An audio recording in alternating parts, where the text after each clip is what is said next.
some documentary or something about Pablo Escobar and his like ranch, and that he'd filled it with all these exotic animals. And I remember hearing that hippos were one of his favorites, I guess. And that was really bizarre, and it always stuck in my head. But I didn't know that they're running wild and eating people.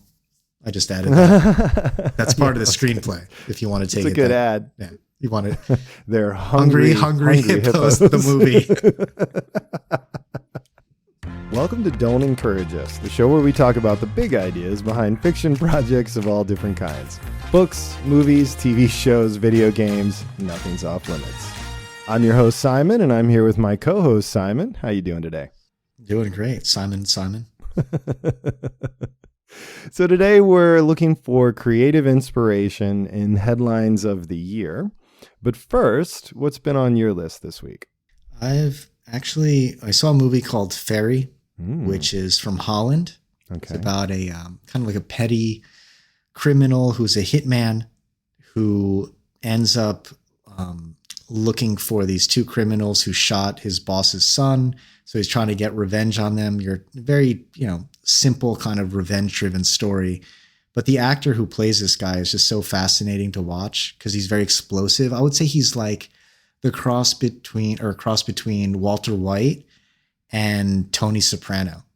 So it's a really good, there's a movie and there's also a series. And I started watching the series too. And the series is really great. It's kind of the movie's a prequel to the series. And I'm assuming it was a big hit in Holland and now it's a Netflix show.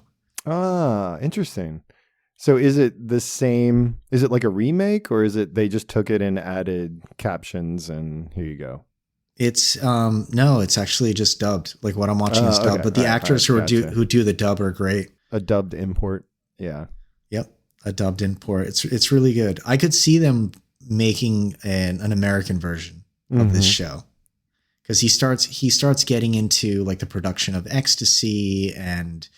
It involves like the criminal underworld, and it's just a really fun show to watch because you really don't know what he's going to do next. So it just reminds me a lot of like watching The Sopranos and that volatility and that explosiveness underneath everything he does. Yeah. But it's a good show. Yeah. Yes. It's a good show. And he's trying to, have a normal relationship with a woman he meets, but there's complications there. Because of the reasons by which he met her are all having to do with the criminal enterprise, and it's getting really good because the actors are really talented. So I don't know. This guy could be like the Robert De Niro of Holland. I have no idea. That's very specific, right? Or some A-list actor, Yeah. there, like everyone knows who it is. And I'm like, oh, this guy's pretty good. He should do more stuff. And they're like, yeah, he's been acting for about 30 years and he's been in like 25 different shows, What do I know? Just the rabble. So it's a pretty grounded anti-hero crime drama revenge story kind of a thing. Is that okay? Yeah. It's a revenge story that kind of transitions over to him trying to become a major drug kingpin while trying to keep his personal life together. Yeah. So would you recommend this to people who like that kind of thing? Oh, for sure. Yeah. Yeah. I think you'd enjoy it. If you like, shows like Breaking Bad, if you like The Sopranos, if you like kind of like this anti-hero and kind of the criminal underworld, those types of novels, I'd say too, you'll like this show as well. Yeah, that sounds great. I wonder if he'll pop up in the MCU if he's famous enough. He'll get some possible, right? Superhero character.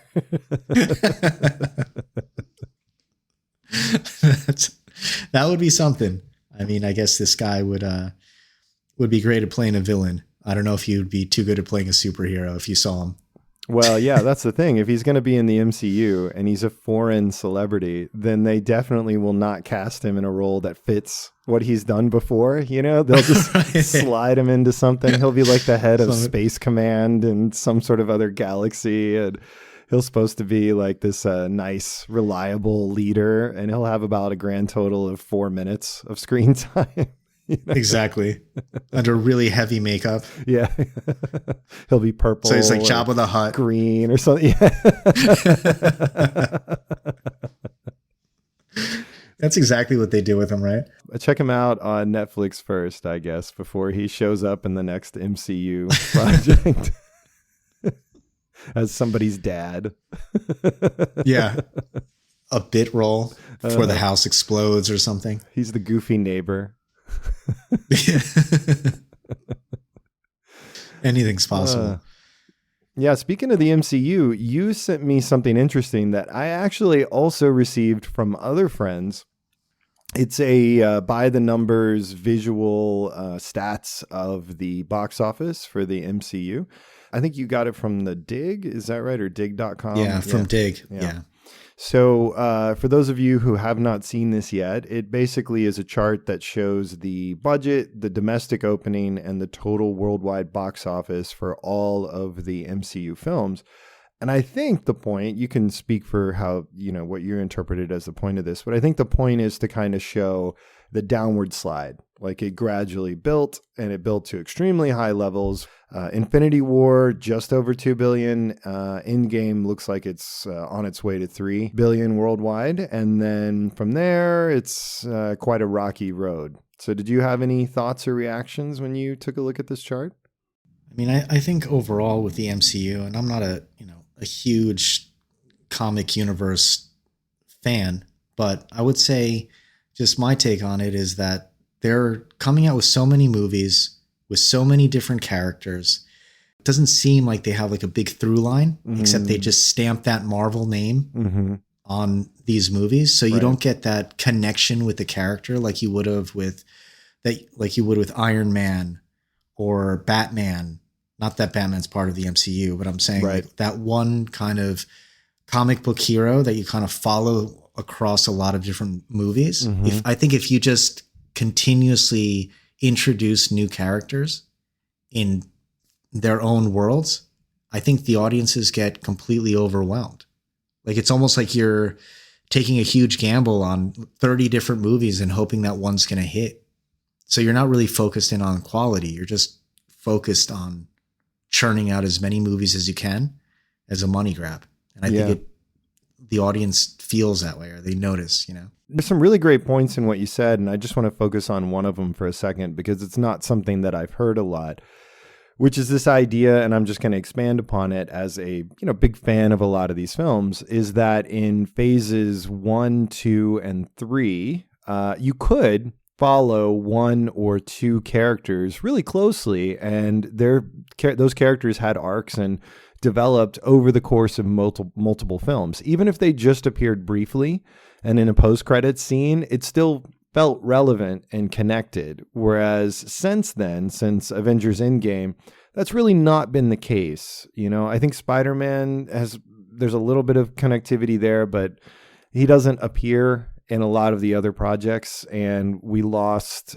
Captain America, and the Hulk's been a little in and out. And anyway, the point being, if you're a not a huge MCU fan, you're not watching it just because it's the Marvel Comics universe and all the characters in that, then for the first 3 phases, you could lock into one or two characters like Iron Man that you were interested in, right? And you could follow that.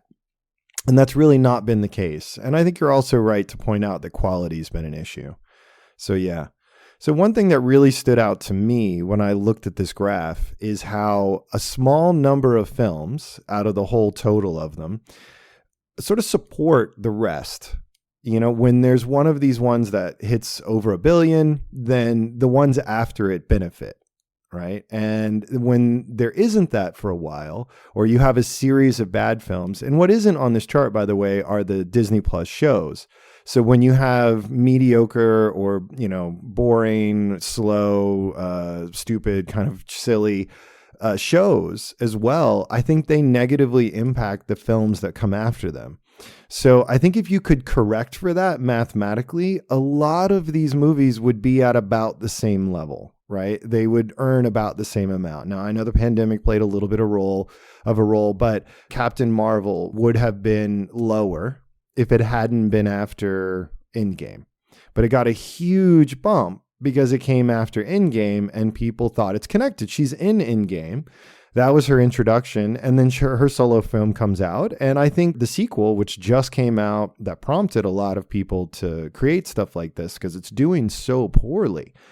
I think they're probably roughly equal films in terms of quality, but they're going to end up earning radically different amounts of money because of the films that preceded them and the other MCU projects. So I think that's really the biggest problem right now is, for whatever reason, after Endgame, Marvel or Kevin Feige decided to make a shift and stop utilizing resources in the same way, choosing very different kinds of directors, different kinds of actors in some cases, emphasizing younger characters in some cases, or younger actors to play characters and things like that. And to your point, the through line, the ability to follow one character through multiple films, or at least 1 or 2 films a year, right? That's gone. The quality went way, way down because the directors were no longer like super fans of the Marvel comic universe. They were instead like small budget, breakthrough, independent film directors. And their take resulted in a series of films and, to some extent, Disney Plus projects that just didn't grab an audience. They just weren't that good. And so subsequent films then have to be better to dig out of that hole. And I think that's the place we're in. Superhero fatigue, I don't think it's a thing. I'm just going to go on record saying I do not think it's a real thing that matters. I think what matters is the quality of the projects. And if you have over 6 or even worse, 9 or 12 months of one good project, it's not enough to raise the tide for the rest of them. So anyway, I think it's interesting to see it visually released. Any more thoughts on that?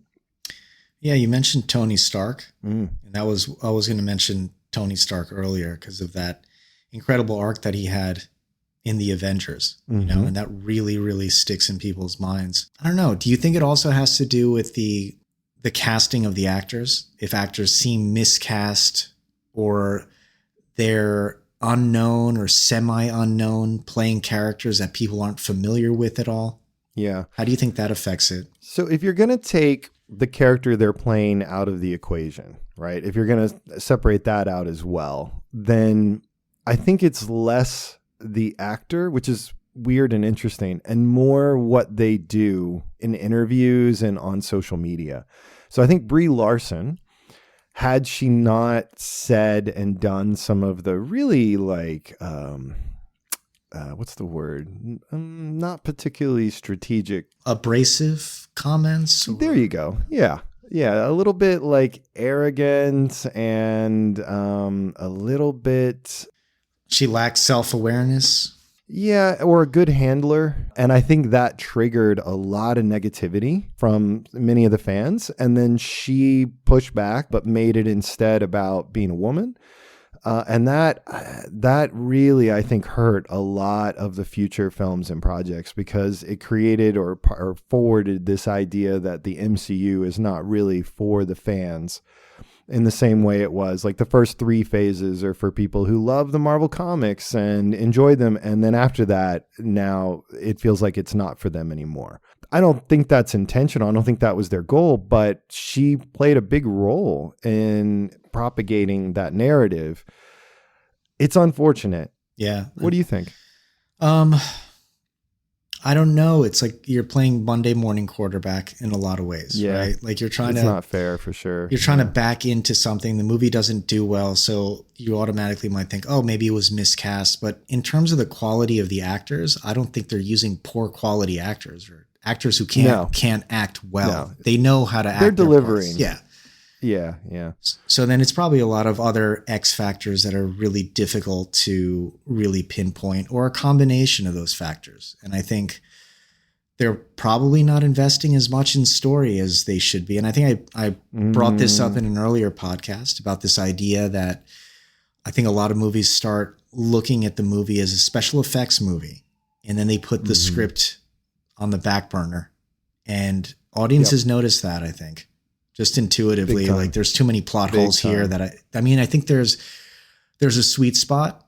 There's a level of like the suspension of disbelief that audiences can handle. But once you break it, they don't trust you anymore. and they can't get over whatever that thing is that doesn't make any sense whatsoever. And it just ruins their experience with the rest of the movie. At least that's what happens with me. Yeah. You know, I just keep thinking about it. I think you're right. That's probably the bulk of the audience that they lose from film to film. Yeah, that's a really good insight. I do think, though, that this idea that how the actors behave when they are not in front of the camera and how that affects the MCU and ultimately the success of individual films financially is really important. And I think Brie Larson's an example of being problematic in that way. I think Letitia Wright, I don't know if you saw Wakanda Forever, which was the sequel to Black Panther. They had to pivot because they lost Chadwick Boseman to cancer, and they moved his little sister in the original film to the title role of playing the sort of the leader, the Black Panther, not really the leader. I guess sort of the leader, but the Black Panther, right? And the actress was all over social media posting quite controversial things about vaccines. It's always been surprising to me that as part of the commitment to starring in one of these potentially multi-billion-dollar films, one of the conditions doesn't seem to be that someone follows you around, and as soon as you log into, Twitter or Threads or whatever, if you start typing something stupid, this person following you just smacks the phone out of your hand. I'm surprised Disney hasn't created a fake version of Twitter to install on their lead actors' phones so they can type whatever they want and then it gets corrected by a marketing firm before it's posted on the actual Twitter, because it's certainly financially significant enough. And I think the success of the first 3 phases really emboldened some of the actors that they hired in the latter part of, in the sort of halfway through phase 3 and on to today. It emboldened them to think like you're at the top. You're at the top of the mountain, and your personality and your personal opinions are super important to everyone because you're at the top now. And it's not about you. In fact, it shouldn't be about you. But I don't think they like that, believe it, or even want to live that way. So again, that's just my opinion. And I do not know these people personally. So it might be that there's some other force at work here. But I do think that plays a big role in the core fan, basically showing up or not showing up. For maybe even the larger bulk of the audience, I think your points are extremely valid. And that's probably even more impactful. It goes back to really focusing in on a great story, because that should always, and the writing, right? That should always be at the core of any movie, right? But if you put that to the side, no amount of special effects is really going to fix that, No, I think Eternals is a great example of, you have a talented director who really abandoned story. Not so much in the sense that it was just a horribly written story, but it doesn't fit the structure properly. Like, it was too slow or drawn out in places. It didn't flow in the way that a movie of this type needs to flow. And you're right, the audiences noticed that on some level, and it pushed them further away from the MCU. It made them less likely to show up for the next project. Yeah, I'm a big believer that you can have a formula for a movie and still make it very original in the way that you actually execute on it.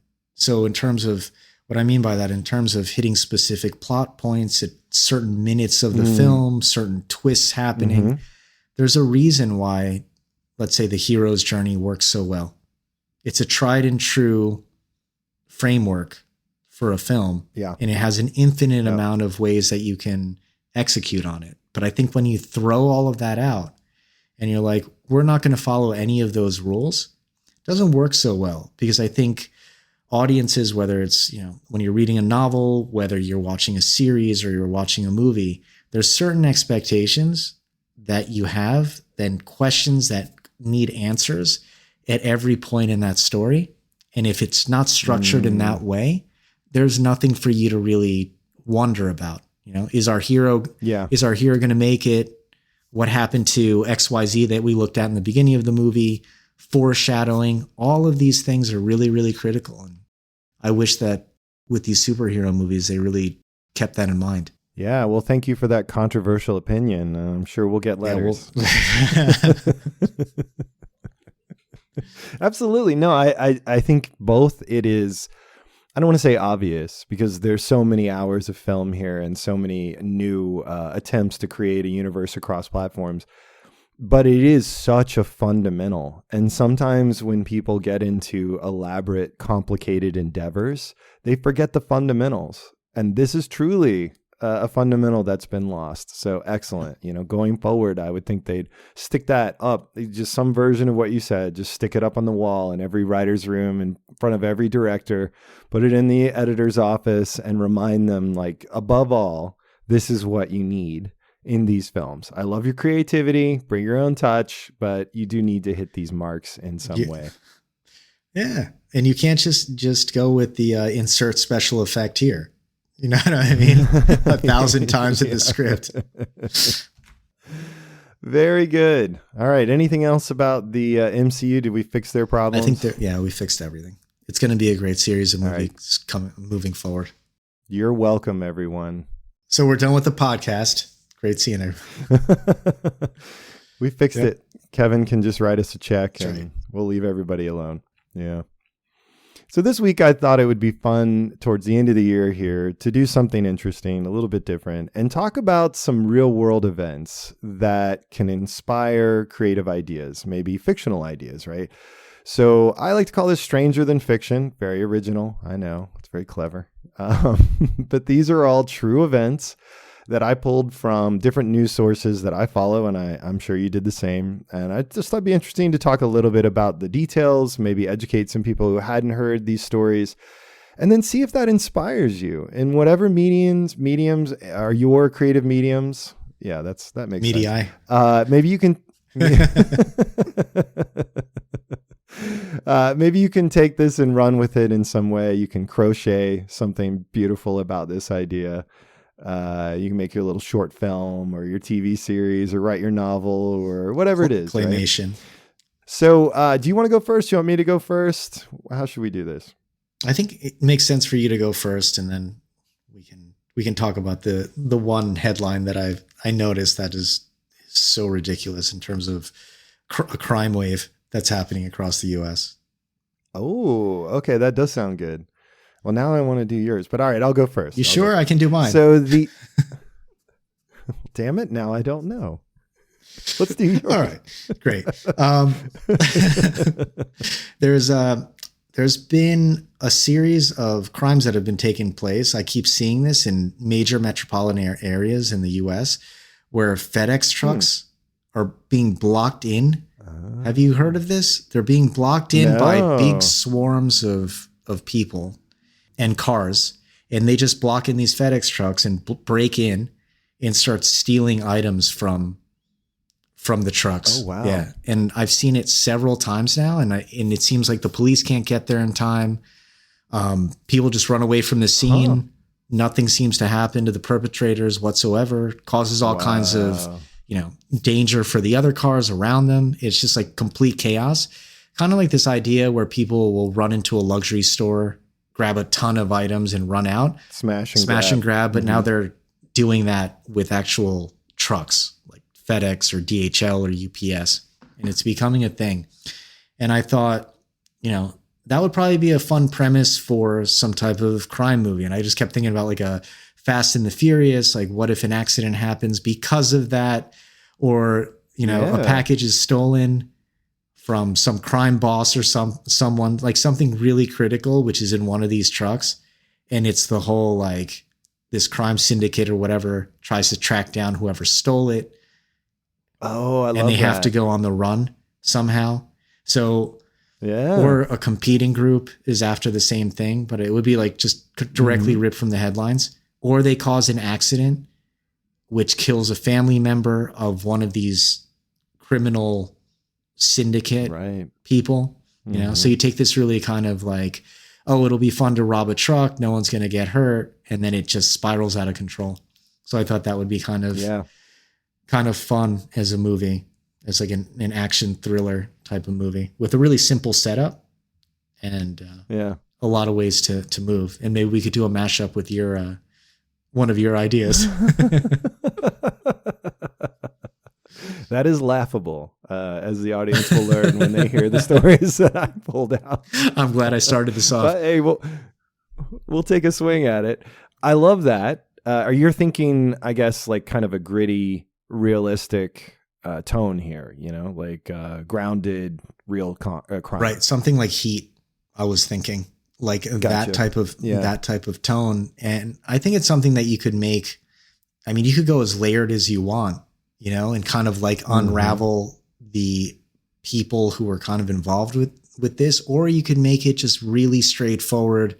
Someone steals something that's super valuable, some type of jewel or something that's being transported in one of these trucks, and it becomes your typical like stole the wrong thing from the wrong person. They want it. Yeah. You've got, your villains, and then maybe that person, pairs up with some type of spy or special forces person that's protecting them, something like that, as like a 90-minute kind of thriller.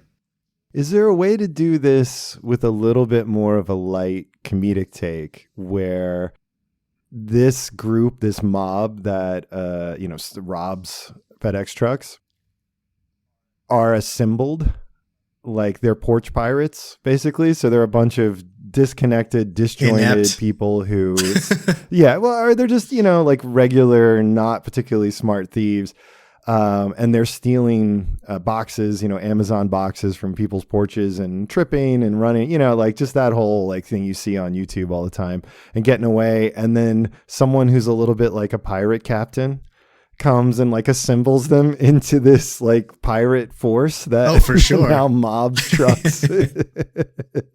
Definitely. And then the people who try to stop them, it's like a metaphor for the British fleet, right.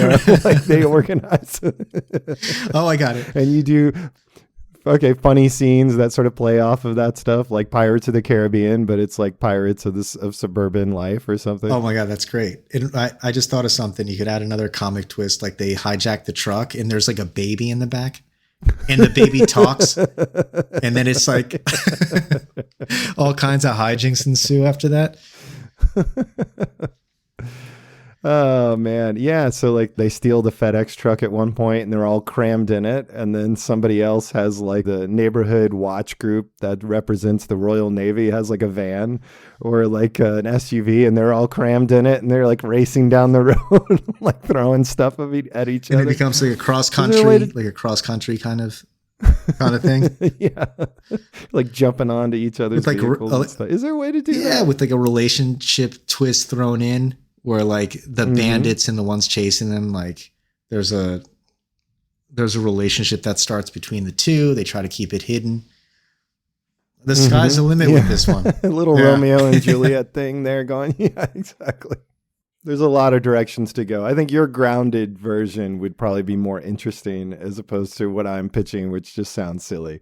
It's maybe just a sketch. It's just such a strange trend, like that. It's really, a pretty serious thing that's going on, but like, how did this even start?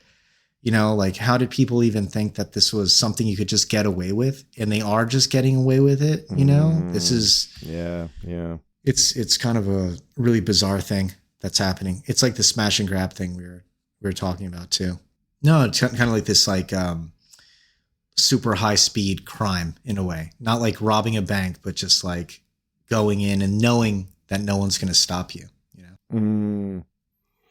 So you're saying sometimes the truth is stranger than fiction. That's exactly what I'm saying. I knew it. Yes. All right, good. Anything else about our pirate force? I'm sure it'll come up again once we start mashing it up with your.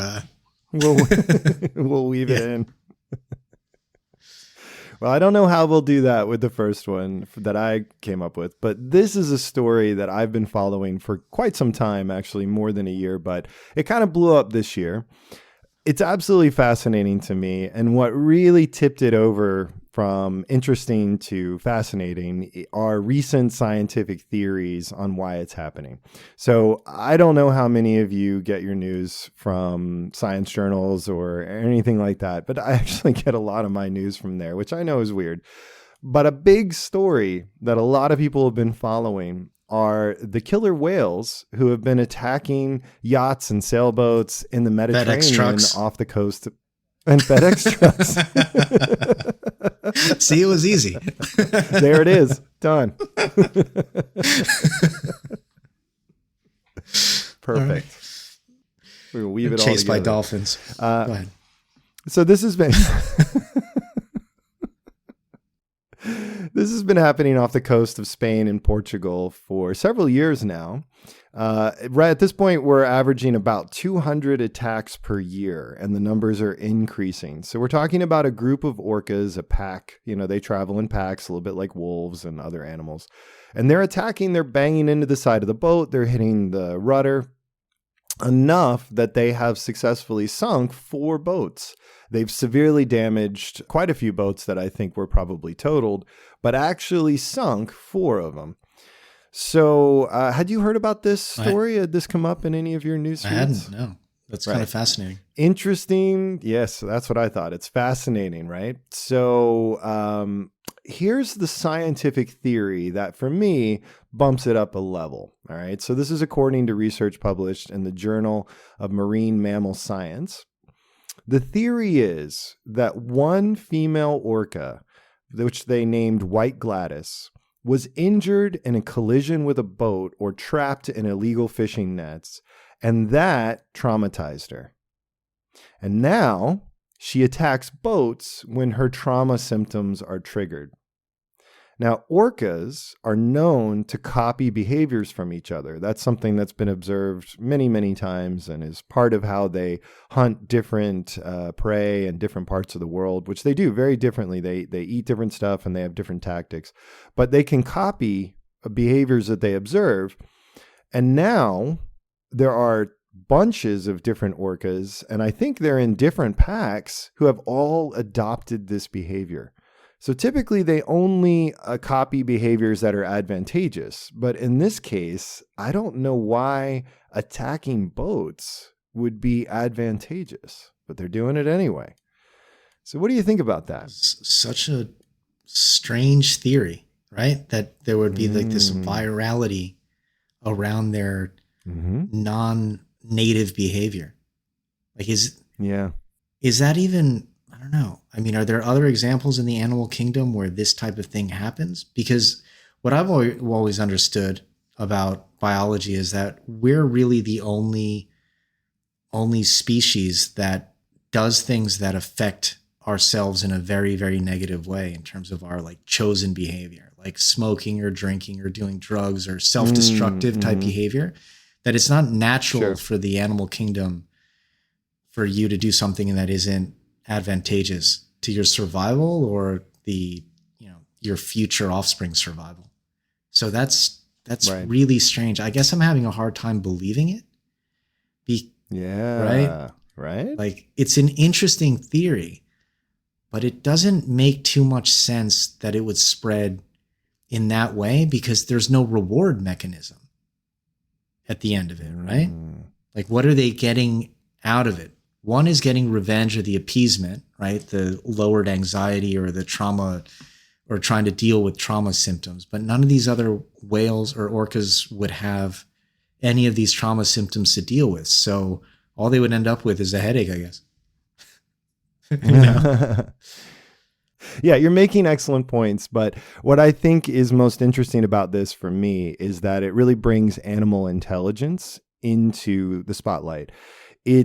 The intelligence is complex. It's multifactorial. A lot of people think of it as like an IQ score, like, 180, 130, 110, 25, whatever your IQ might be. That makes you smarter, dumber, relatively this, that, or the other than other people. But in reality, it's a lot of very different factors that in other species, theoretically at least, could develop in different ways, different relations. Those abilities would have different relationships to each other and might be more or less developed depending on how they use their brains and what kind of evolutionary pressure they've been under.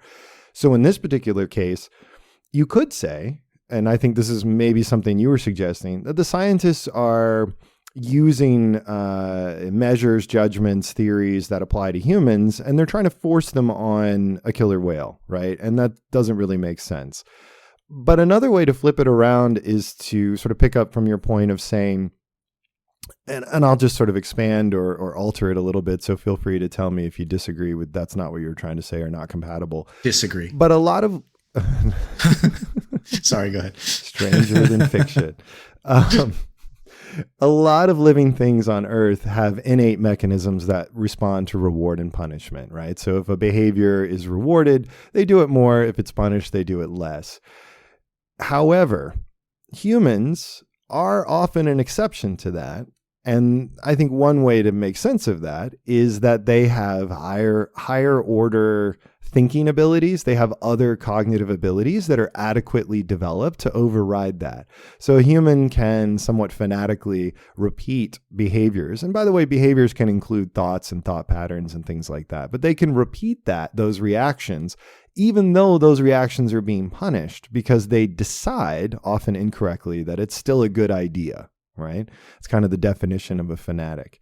So it suggests, or at least introduces the hypothesis that orcas are adequately cognitively developed in specific ways to override the innate mechanisms around reward and punishment to sustain behavior that is a dysfunctional product of trauma. Again, the idea that they can be traumatized suggests that they have developed cognitive capacities that exceed what we would have imagined. Does that make sense? Yeah, I agree. I mean, I think in terms of that being a fascinating part of the story, or like the kind of like the key takeaway from the story. But the reason, I would argue, could be something completely different. Like, what's to say that they don't see these yachts as imposing on their territory? So they're trying to kind of bat them away as best they can. Yeah. So maybe they're not perceiving, it's not a function of, one of our own was traumatized, so they learned that behavior from that one orca, or they're getting revenge for that one orca, at least the ones in their immediate vicinity. But in fact, the yachts now, there's so many of them, when before maybe there weren't so many. I don't know if this is the case. Right. It's just theory. Maybe there's more now than ever. So now they've hit that tipping point where they're like, this is encroaching on our territory. We need to do something about it, which would also be very high ordered thinking as well. Could be. Right? Or it could be the activation of mechanisms they already possessed around territorial, protecting your territory. So, I think what's really interesting about this is that anyone listening can generate lots and lots of hypotheses and ideas about why this is happening. And it's how do I put this? There's multiple facets to it, and you can have multiple theories for each facet. So from a creative standpoint, whichever combination you like, or whatever's popping, if you're listening right now, whatever's popping into your mind could lead you to an incredible idea that you can set literally anywhere using literally anything, and then apply these ideas to that. And I would love to see where that takes your imagination. Yeah. I mean, it could be, a movie around an interrogation of one of the orcas, finding out what the real story is, bringing them down to the police station, just like a 2-camera setup, give them cigarettes. So what's really going on? And this sliding that Nature article across the table. Is this or you? It could be a new law passed, mandatory therapy for orcas. Or it could be the latest Pixar film. Exactly. Right. And my brain just runs in so many directions, and I'm not going to bore everybody with, the idea of what does this tell us about alien life, or what does this tell us about how we make sense of life on our own planet and our place, in that pantheon. But I really want people to think about this for themselves and run in whatever direction they want to go. This is the world we live in. Right? Maybe you heard these details and you thought, you know what, the answer is way simpler than that. Or maybe you listened to the way we talked about it and you thought, it's more complicated than that. And that's so interesting to me. So this story, I think, I hope there's more information that comes as marine biologists research this. Obviously, there's enough money in it. There's enough interest. It's a busy area. There's a lot of people in boats or ships or whatever that aren't that big. So it is a danger. My hope, of course, is that nobody comes to view orcas as, a threat to humans. This is not about being a threat to humans at all. There's some property damage, but hey, I consider the ocean to be the wilderness. And the second you dip a toe in the wilderness, the rules change. It's not a shopping mall, right? It's not a business complex or an office building. So things happen. Damage gets done. Animals damage vehicles all the time. It's not a reason to go murder a bunch of animals. That's ridiculous. But it does say a lot about their psychology, I think. How do you think this would ultimately be resolved? Like, what type of technology do you think in the future could kind of solve for this? Would it be technology understanding the orca brain? Would it be more observational techniques that advance, that they start seeing patterns and ultimately find out what the real issue is? Or what would you think? I think more shows at SeaWorld and similar places. I think we mean like toy boats. No, I think we just need to capture more orcas, isolate them in small pools, and charge people money to sit and watch them do tricks. So you just create a whole generation of traumatized orcas and orcas, and then send them out and see what they do. Yep. Yeah, you got it. All right. Makes You're sense. way ahead of me. I love it. Yeah. No, I think it's first and foremost going to require a pretty dramatic shift in the way we conceptualize intelligence in species. I just don't think we've found the right way to think about it. And maybe some of that will require technological advances. Maybe we'll develop ways to, observe activity in animal brains without, creating such an artificial circumstance that it's useless information. I don't know. I think it's patience, it's time, and it's a lot of challenging, even fundamental assumptions that often we acquired, as scientists, as human beings, from civilizations that came and went thousands of years ago. Right? They had ideas about the world because in many ways they were more connected to it, and, in the animals and species and plants in their area. And we still think like they do in a lot of ways. And that's not always right. Right. Yeah. I mean, and the root cause of what's causing them to act in this way could be something that we can't even imagine. It could be something right. Or that we can imagine, but really wouldn't think would be the case. Something minor. Maybe it's we'd reject. The sound of the engine reminds them of something else that we've never picked up on, that they encounter all the time and that they just, reject or never go near. And we're bringing it right to them, Yeah. Or they have a much more complicated social structure. And this whale, White Gladys, somehow has an important position in the hierarchy, where such that what she does and the message she spreads is something that they have learned, or the society they've developed compels them to follow without question. And that would be mind-blowing. The idea that a bunch of killer whales in a region that covers, hundreds of miles would have a community, would have a civilization of sorts, I guess, without minus some key aspects of civilization. But they have learning and they pass it down, and we just had no clue. It wouldn't be the first time people have thought similar things about whales. Yeah, it could be like a hive mind, We just don't. Could be that too. Yeah. We don't know. She could be the queen. Yeah. Or they have a sense that we've, another way of viewing the world or sensing the world that we just aren't picking up on. How they say dogs, it's first smell and then it's sight. Maybe there's something going on here too, Yeah. But yeah, it's a good one. They're just teenagers showing off for each other, and it's escalating. Right. Pretty soon they're going to stop FedEx boats, steal all the packages. That's a crossover I want to see. It's spreading to the whales. They're joining the gang. Get in the water. Oh, where would you take that? Coast Guard is now involved. There's a Sharknado crossover movie. Oh my God. It's just writes itself. This is amazing. This is beautiful. And what were we talking about before? You got to focus on story, right? What better story than this?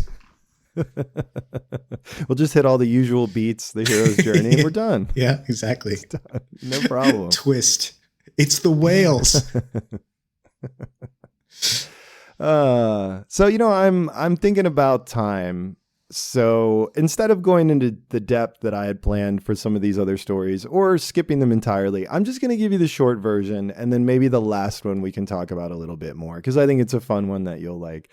So this is something that's been popping up in the news, but in different ways for the better part of a decade. And this is the idea of altering mosquitoes. Have you encountered this in the news? I have.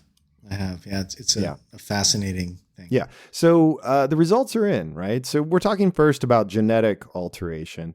But the more recent story that I wanted to talk about today is this idea of dengue and releasing mosquitoes that have a particular bacteria in their stomach. So the World Mosquito Program, a nonprofit organization, has been conducting experiments in Colombia, Australia, Brazil, Indonesia, and Vietnam, among other countries, where they modify mosquitoes by introducing a lot of this bacteria into their, I guess, digestive systems, although don't quote me on that. And this particular bacterium breaks down dengue.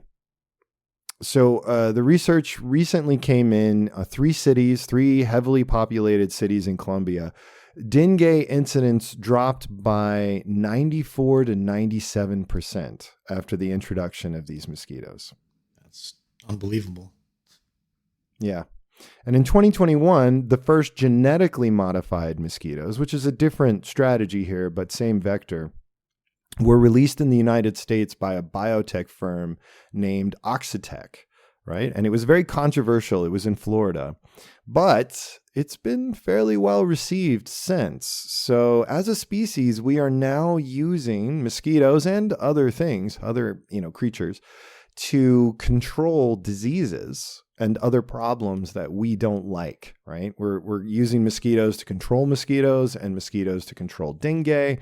And this is my prediction, but this is just the beginning.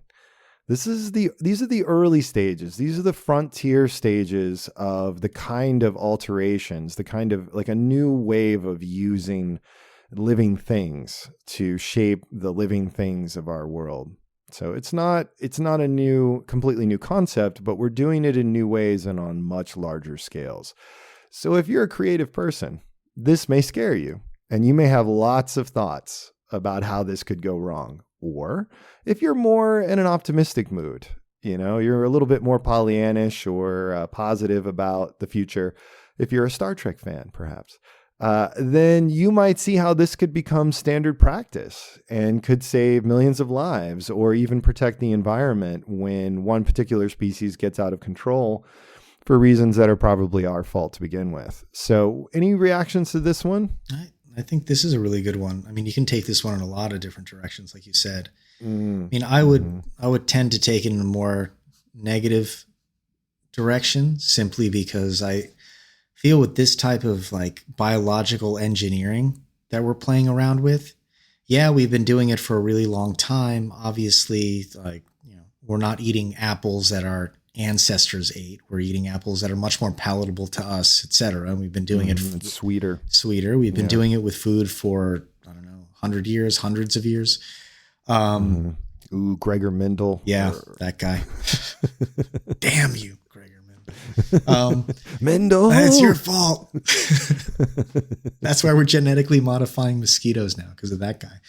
I started to read a book called The Coming Wave, and it talks about AI technology and this type of biological engineering. And one of the things they talked about was that even now there is equipment that allows people with a basic knowledge of biology, a relatively basic knowledge of biology, and also how to modify DNA that could create viruses that could be not only undetectable, but super deadly, be able to kill hundreds of thousands of people, be released, and there's no vaccine for them that could be created because they'd be so genetically modified.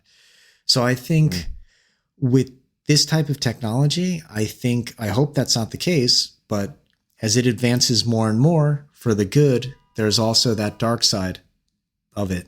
as well. The potential for danger increases dramatically, as the technology advances. That we just aren't in a position to be able to control. And once this technology, and this is something the author brought up, is that, we're thinking about it in terms of all the good it can do, but we're not looking at terrorist states or terrorist groups that look at this as an opportunity to kill, millions of people, or, doing the opposite with these mosquitoes, creating some type of malaria strain that's unstoppable and that spreads across the rest of the mosquito world. Like, these are things that we would think that could never happen.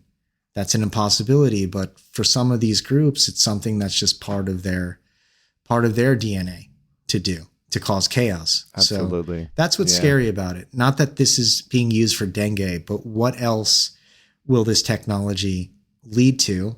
And once it gets out of control, there's no putting it back, Well, I mean, this is kudzu all over again, right? Kudzu was introduced, and we don't need to go into the detail, because I'd like to get close to wrapping this one up before too long, but there are multiple examples of species that have been introduced to control a problem and have just they've just gotten out of control, right? So the potential is there. This is on a new level. This is a degree of technology that's not cutting some plants and, flying them over to another country and planting them. This is on a whole new level, and it's it potentially could result in a pandemic level problem, I think. But anyway, that's the negative view. The positive view is it cures cancer or something like that somehow. So again, I think there's a lot of room for people to be creative. And honestly, the reality is usually somewhere in the middle, right? It's a continuum. It's so far, it's not been enough to wipe us out, but it hasn't solved all our problems, whatever the technology is. I think in a nutshell, we're very, very bad at predicting the future. We've always been as humans, right? In 1950s, what was the year 2000 going to be like? Flying cars, etc. Who would have predicted the smartphone? Right. Star Trek. Besides Star Trek, because they predict everything. Besides Star Trek, no one. And The Simpsons. But besides those two, I think we've been wrong. The list is getting longer. Yeah. I need to talk. I get your point. How do I talk my way out of this one? Next topic. Yes. So anyway, there's a lot of meat, I think, in stories like that. And again, another story, just a brief touch on it. CRISPR technology, CRISPR gene editing. Are you familiar with that at all? Okay, so you've read about that. That's been all over the news for years. The Chinese have been using that, and a lot of people question some of the ethics and how they've been using that technology. But hey, I'm sure countries all over the world are running experiments here. But in the public eye, CRISPR gene editing is now being introduced to the FDA for review. So I think this is the first time ever the FDA is considering approving CRISPR gene editing, and in this case, it's to treat sickle cell.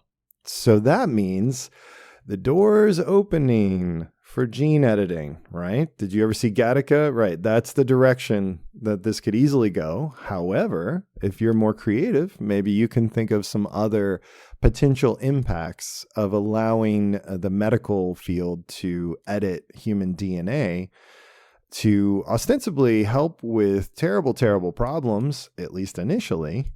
But then who's to say that being born with sickle cell doesn't end up giving you a major evolutionary advantage or competitive edge in society if the treatment somehow leaves you better off than someone who never had sickle cell, right? I think that's a strong possibility. And once they get in there and they start monkeying around, literally everything's connected. So the impact is not going to be as simple as just you had this diagnosis and now you don't. That's just not how things work, right? So anyway, interesting story. Any reactions to that one? I think again with this type of technology, I don't think we're capable of understanding what else you're going to affect when you're modifying someone's genes at that level. Right? You may be eradicating sickle cell, but maybe there's a side effect that rears its head later that you're not aware of because the body's such a complicated machine, But it seems like those secondary effects can be pretty intense. But we're looking at all of this, I think, in too binary a way. And these are issues, I think, that we're just not capable of really understanding the full ramifications of until it's too late. So, and I absolutely, would apply that to AI, but I don't want to get into that because we always get into AI. But it's just that idea in general that, you have this technology, there'll be oversight, but who's this oversight? And this technology develops so quickly. By the time these laws are passed to deal with any of this technology, it's advanced, it's multiplied itself. It's by, tenfold, 20-fold, 100-fold. So who's overseeing this? And is it the government? Right. Is it one government? Is it some, United Nations type of organization? Doubtful. Yeah. Right. It's going to be like a space race, but in advanced technology that could be potential, but not in space, right here, or maybe in space. Who knows? So a regular race. It's going to be like an amazing race. There you go. Absolutely. Yeah. So the last story is a fun one. And I think I picked it in part because I think you'll enjoy it. And I don't know, I did send this to you in advance and we actually did slightly prepare, I guess, in that sense, but I don't know if you actually clicked on the link and read it. But first question, did you know that there are hippos in Colombia? I had heard this because I think Pablo Escobar bought a hippo during his time. You knew about this. Okay. As a kingpin. Yes. Yeah. I knew that. Yes. So for those of you who didn't know this, first of all, there aren't supposed to be any hippos in Colombia, but there are about 181 to 215 hippos. That's the estimate.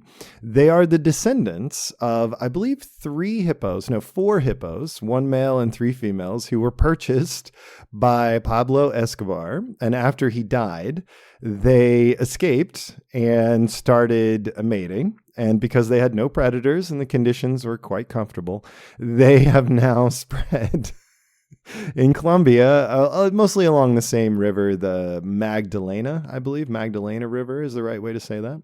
So the story now, that's old news. Obviously, they've been, having fun since the 1980s.